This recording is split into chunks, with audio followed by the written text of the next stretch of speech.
So, for example, one of the techniques that I often use with clients is something known as the Neurocircuit Breakers and Reframes technique.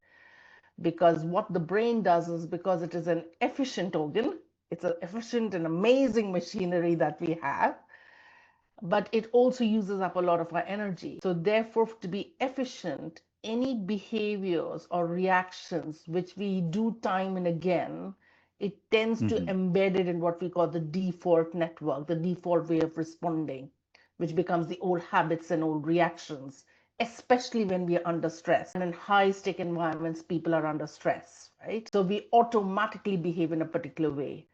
But if we can raise awareness, so through the technique, what we do is raise awareness about what's the current way that leaders are responding to a particular environment, which is a stressful environment, and how they might choose to react differently so that they can make better decisions.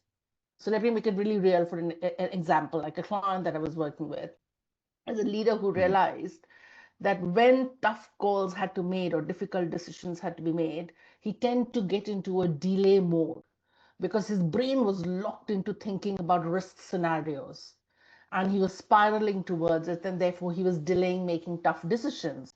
But once he became aware of it, because it was an auto response that he was not even aware that he was doing, he thought he was just making great decisions, is once he became aware of it, he used the loop, which is the neurocircuit breaker and reframe technique, to begin to stop Hmm. that methodology. So he broke that original circuit and redefined how he might respond in the moment.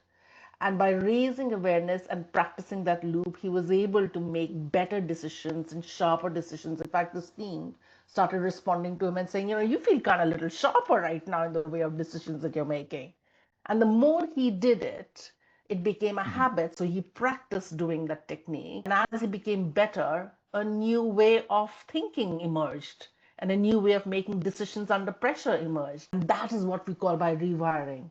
So if leaders can start Oh. figuring what is their default mechanism under stress and find new ways of responding to it, they'll realize that they're actually expanding the way that they can make decisions.